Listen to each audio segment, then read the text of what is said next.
Fala, pilotos novos e amadores, tudo beleza? Escolher um main car no Assetto Corsa Competizione pode ser a diferença entre evoluir rápido ou ficar travado. E no começo, ficar trocando de carro toda hora só piora, porque cada GT3 tem uma dinâmica de condução diferente, com freios diferentes, virada diferente e o range diferente na saída das curvas. Então hoje eu fiz um teste para escolher o meu main car. Peguei 7 GT3 diferentes, levei todos para Hungaroring e dei 10 voltas com cada um. No final desse vídeo eu vou escolher qual vai ser o meu main car. O ideal seria que eu fizesse o teste em uma pista que eu já conheço, assim a única variável nova seria o carro. Mas tem um problema, alguns desses carros, como a Ferrari 296, a Lamborghini Huracan e o Porsche 911, eu já tinha usado em outras pistas, como Monza. Então, para não favorecer nenhum deles, eu fiz algo diferente. Eu escolhi uma pista completamente nova e aí eu fui aprendendo com a pista, com os carros. Em outras palavras, eu comecei com os carros que eu já conheço para aprender o traçado e depois eu fui para os carros que eu não conhecia já tendo conhecimento do traçado. Então, sem mais delongas, vamos conhecer esses carros. A Ferrari 296 GT3, um V6 biturbo central traseiro, na teoria um carro bem ágil e responsível, mas na prática, começando ainda, a minha primeira volta foi bem lenta, com 2 minutos e 772 milésimos de segundos. Ela realmente parece ser leve e viva, mas já deu para sentir que ela exige uma adaptação, principalmente nas freagens. Eu estava freando cedo e ainda assim passando um pouco do ponto de frenagem. Depois veio a Lamborghini Huracan Evo 2, V10 aspirada, também central, com uma proposta mais agressiva. Logo de cara, ela abaixou praticamente 1 segundo da Ferrari, colocando 1.59.620. Apesar de parecer semelhante à Ferrari no papel, ela me passou uma sensação diferente, um pouco mais pesada nas mudanças de direções, mas ainda assim bem equilibrada no geral. A Porsche 911 GT3R geração 992, motor traseiro, isso muda completamente o comportamento do carro. Mesmo assim, já foi um tempo de 1.57.035 na estreia. Muita tração na saída, bastante rotação, mas a traseira já começou a me deixar meio desconfortável em algumas curvas. Seguindo, a gente tem o Ford Mustang GT3, V8 dianteiro central, força bruta. Primeira volta em 1 minuto, 58.122 centésimos. A aceleração é absurda, mas a traseira parecia bem mais solta do que eu esperava. Um carro com cara de bem muscle car mesmo, bem mais arisco para levar no limite. Seguindo para Mercedes AMG GT3, outro V8 dianteiro central, mas com uma proposta bem diferente. Cravando 1 minuto, 57 segundos e 10 décimos logo na primeira volta. Muito estável, muito previsível, aquele tipo de carro que já passa confiança desde o começo. A próxima é a BMW M4 GT3, 6 cilindros em linha, biturbo na dianteira. Ela já veio forte, 1.56.567. Muito planet, muito consistente. Foi um dos carros que mais rapidamente me deu confiança para andar no limite. E por último, mais ou menos importante, a McLaren 720S GT3 V8 biturbo central traseiro, conhecida pelo equilíbrio, e confirmou isso na pista. 1 minuto, 56 segundos e 4 centésimos, a volta mais rápida dessa primeira sessão. Muito preciso, muito natural de pilotar, com uma sensação bem próxima à BMW, só que ainda mais afiada.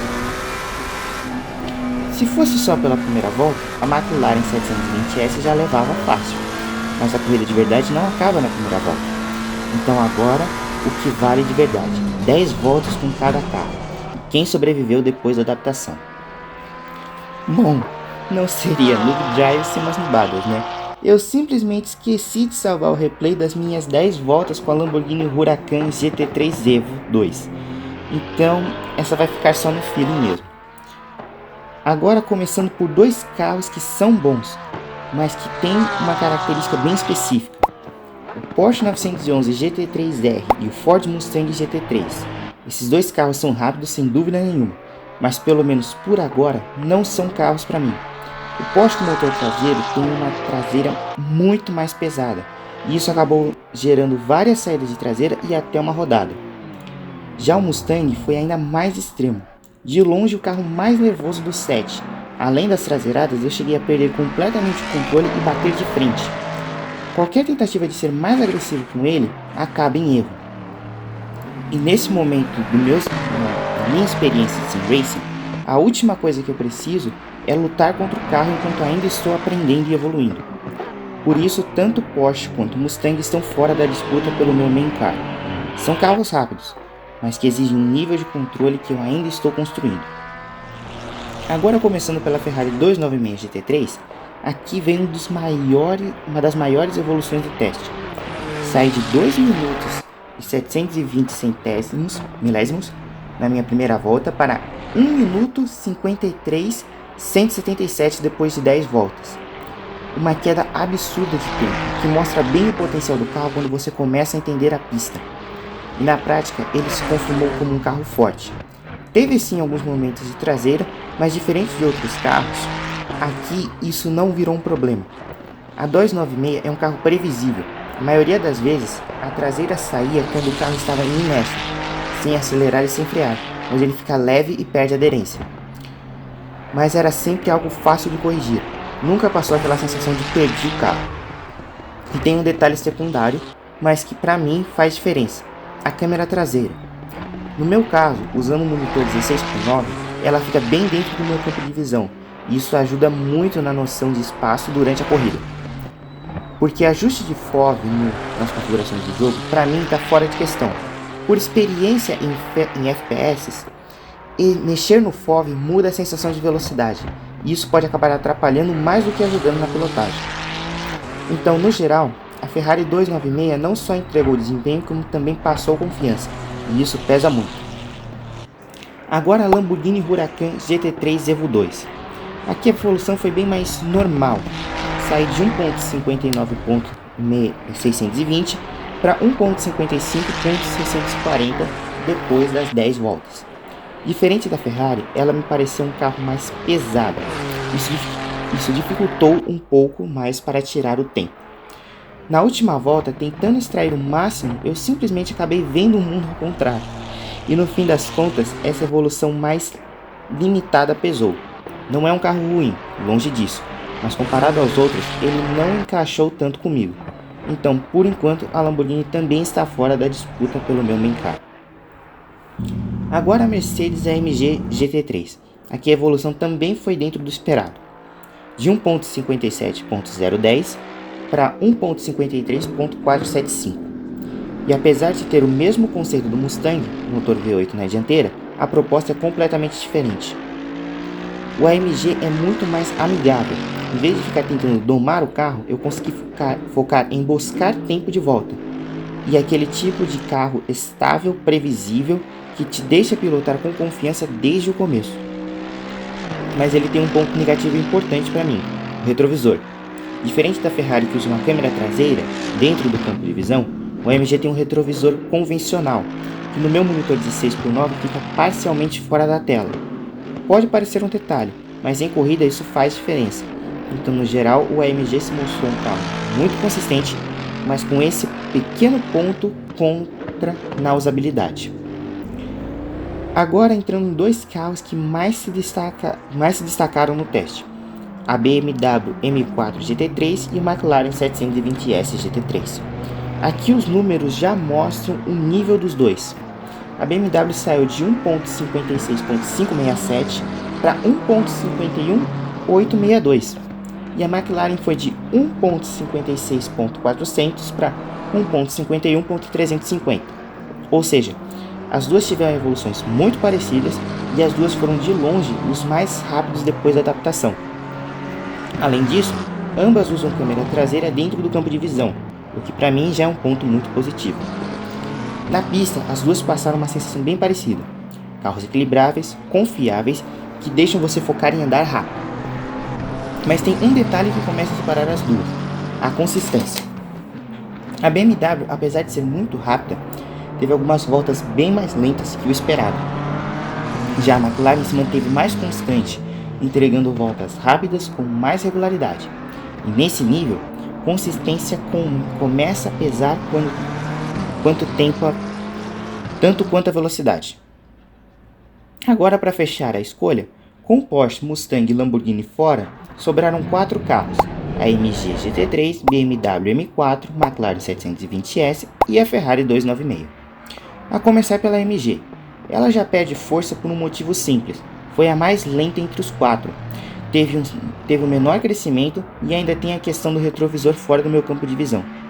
Então, por tudo isso, a Mercedes AMG GT3 está fora da disputa pelo meu main car. Agora a BMW M4 GT3.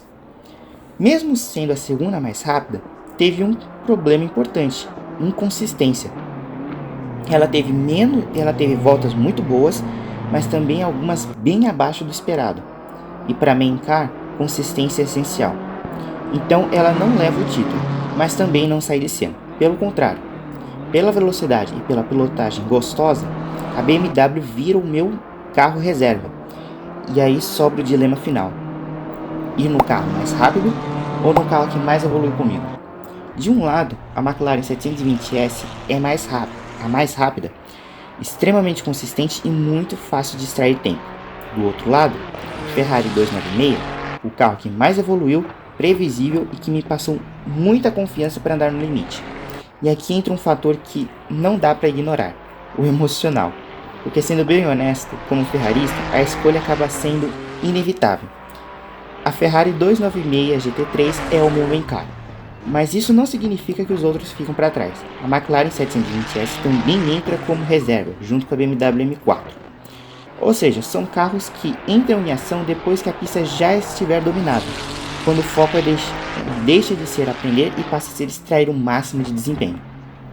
E no fim das contas, o mais importante do que qual foi o meu main car é o processo, porque escolher um carro no Sim Racing não é sobre pegar o mais rápido do ranking, é sobre encontrar o carro que funciona para você.